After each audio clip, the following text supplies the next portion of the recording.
Dice, come? Ma non gliel'aveva già dato? Dice, no, me l'aveva fatto vedere. Poi se l'è portato via. Secondo me è il ladro. Quel giorno lì ho pensato, ho detto, sarà proprio il ladro che sarà un suo amico. Dopodiché si è scoperto che il capitolo rubato non esiste. Allora la domanda è, ma è possibile con tutte le rogne che ha Dell'Utri, per le cose vere che ha fatto, sia arrivato al punto di inventarsi un reato che non ha commesso? Cioè di spacciarsi pubblicamente per ricettatore di un capitolo rubato e non è vero. Eppure è quello che è successo. Evidentemente per farsi bello nel suo ambiente, essendo un po' di anni che non gli scoprivano nuovi reati, per temere che si dicesse che aveva perso il ritmo, che sta invecchiando, che non è più il Dell'Utri di una volta, si è messo a millantare reati che non commette. Così nell'ambiente lo considerano sempre uno di rispetto. Guardate che questa cosa, quando si è scoperto che era una bufala, non è che i giornali hanno detto ma scusate, ma com'è possibile questa roba qua? O che gli vanno dietro? No, sono già pronti per la nuova intervista in cui gli chiederanno un parere illuminato su non so cosa.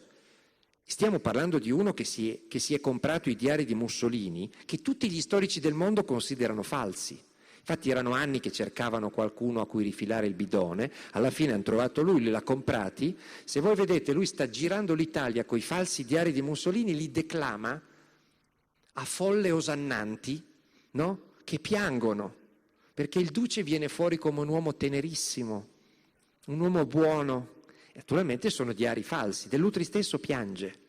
Pensate quando scoprirà di avere speso dei soldi per i diari falsi, come piangerà ancora di più. Però questo succede sotto i nostri occhi ed era tutto considerato accettabile prima del caso Scajola.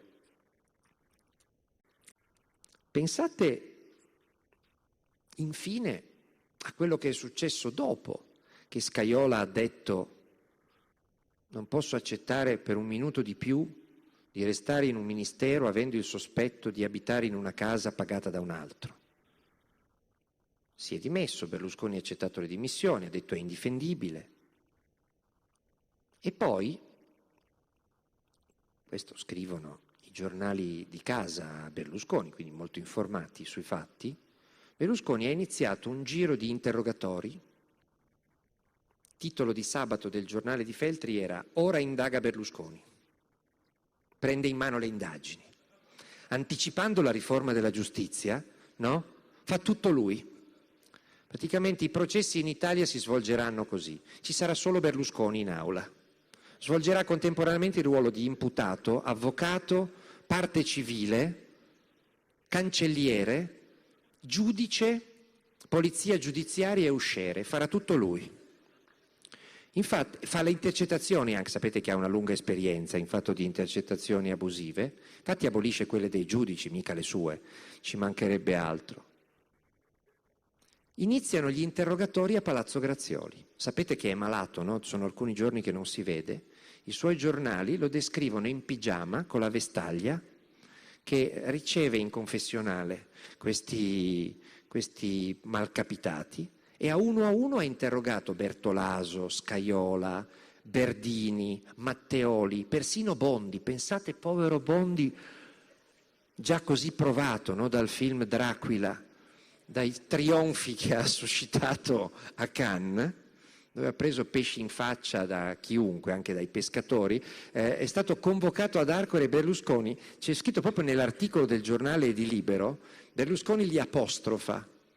Dice, siediti qui e raccontami come sono andate le cose, ma voglio la massima sincerità. Gli punta il faro e gli fa il terzo grado, a questi qua. E poi sui giornali escono frasi di Berlusconi del tipo sospetto che qualcuno si sia arricchito alle mie spalle. Qualcuno usa la politica per fare affari. Se becco chi è stato, chi ha sbagliato pagherà e dovrà uscire dal governo. La domanda è, ma chi li ha nominati quelli? Ma non si sapeva chi erano quando sono stati nominati? Ma se c'è qualcuno che deve andarsene per primo, è Scajola o è Berlusconi? Ma lui ha detto esplicitamente di essere in politica per fare affari e per non finire in galera. Però se le indagini vanno avanti, secondo me promettono bene. Potrebbe persino scoprire chi ha corrotto Mills, chi ha corrotto la Guardia di Finanza, chi ha corrotto il giudice Metta per fregare la Mondadori e De Benedetti, e soprattutto potrebbe scoprire chi ha nominato Scajola, Verdini, Bondi, sebbene si sapesse molto di loro. Scajola non è mica un novellino appena arrivato, non è mica una mammoletta. Scajola viene dalla Prima Repubblica, era considerato uno di vecchia scuola, era sindaco di Imperia negli anni '80 e come sindaco di Imperia nell'83 accompagnò il sindaco di Sanremo in Svizzera perché il sindaco di Sanremo doveva chiedere una tangente al conte Borletti in cambio dell'appalto per la gestione del casino di Sanremo. Scajola lo accompagna. Il sindaco di Sanremo, che si chiama Vento, chiede la tangente al conte Borletti, Scajola è lì di fianco, tornano insieme, vengono arrestati entrambi, perché parla il conte Borletti e parlano altri. Dopodiché Scajola viene assolto con questa motivazione. Non si era accorto che il sindaco di Sanremo, di fianco a lui, aveva chiesto la tangente al conte Borletti. Cioè lui non si accorge mai di niente di quello che succede sotto i suoi occhi, sotto le sue orecchie, nelle sue tasche, nei suoi conti in banca. 80 assegni da 900.000 euro, non se ne accorge. È una vita che vive a sua insaputa praticamente. Lui è un ignaro di sé praticamente. E l'hanno subito messo al Ministero dello Sviluppo Economico perché naturalmente i migliori li mettono proprio nei ministeri economici, no? Cosentino sottosegretario all'economia, Scajola allo sviluppo economico, quell'altro Micichè alle attività produttive. Del resto la produzione prosperava, soprattutto quella di cocaina ai tempi in cui c'era lui. E avanti di questo passo. Dopodiché si è scoperto che Scajola è addirittura geometra, cioè ha il diploma più indicato per valutare il valore di un appartamento. Cioè non c'è un altro meglio del geometra, visto un appartamento di 250 metri quadri, per capire quanto potrebbe valere, visto che tra l'altro si vede il Colosseo, cioè il monumento più famoso del mondo. Il mezzanino lo poteva valutare benissimo. E lui pensava di aver fatto un affarone quando ha pagato 600.000 euro per una roba di quel genere lì. Ha pagato 3.000 euro al metro quadro, una roba che ne valeva 15.000 euro al metro quadro. Meno male che non era ancora passata la legge sulle intercettazioni, perché se fosse già passata da 2 mesi, per dire, noi del caso Scajola non avremmo potuto scrivere niente, né adesso durante le indagini, né dopo, perché sapete che non è reato accettare regali da un privato, se non si scopre o che ci hai evaso le tasse, ma sarebbe già tutto prescritto, perché i fatti sono del 2004, o che hai preso quel regalo in cambio di un favore illecito e allora è corruzione, ma bisogna dimostrarlo. Infatti Scajola non è ancora indagato.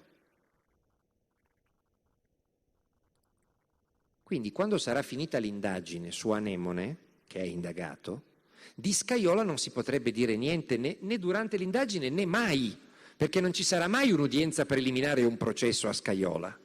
Quindi non solo noi non potremmo raccontare a voi di casa Scajola, non solo voi non potreste sapere niente dai giornali di casa Scajola, non solo Scajola sarebbe ancora felicemente al suo posto di ministro, ma nemmeno lui saprebbe che c'è un altro che gli ha pagato la casa, perché dice di averlo appreso dai giornali, essendo ignaro di tutto. Cioè non ci sarebbe modo di avvertirlo, dice guarda che te l'ha pagata un altro, Non era un affare, era un regalo. Dopodiché l'altro giorno, come se non gli bastasse, sua moglie esce di casa per andare alla messa, parla con un giornalista di Repubblica e dice: mio marito non è ancora andato dai PM perché lui non c'entra niente, ma col suo silenzio sta coprendo persone molto più coinvolte di lui. L'espressione molto più coinvolte di lui è interessante, tanto perché vuol dire che lui è un po' coinvolto, e poi che ci sono altri più coinvolti di lui, che lui copre.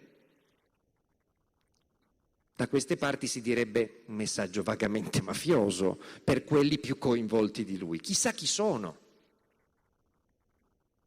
Sarà un caso, ma Scajola è stato scaricato e pochi giorni dopo la moglie fa sapere a quelli che l'hanno scaricato che se parla il marito, quelli più coinvolti hanno di che preoccuparsi. Scajola smentisce l'intervista della moglie. Ci è rilasciata a mia insaputa. Nemmeno le interviste della moglie riesce più a controllare. Guardate il dramma di quest'uomo. Addirittura la moglie che a tradimento va a messa per dare le interviste a sua insaputa. Quando vi dico che vive a sua insaputa, era riuscito addirittura a dichiarare che Marco Biagi era un rompicoglioni appena ammazzato dalle BR, naturalmente a sua insaputa l'aveva detto. E poi l'Alitalia a sua insaputa gli aveva organizzato un volo Roma-Imperia-Roma, lo chiamavano il Roma-Scajola-Roma perché viaggiava solo lui su quel volo e lui non ne sapeva niente, è tutto a sua insaputa.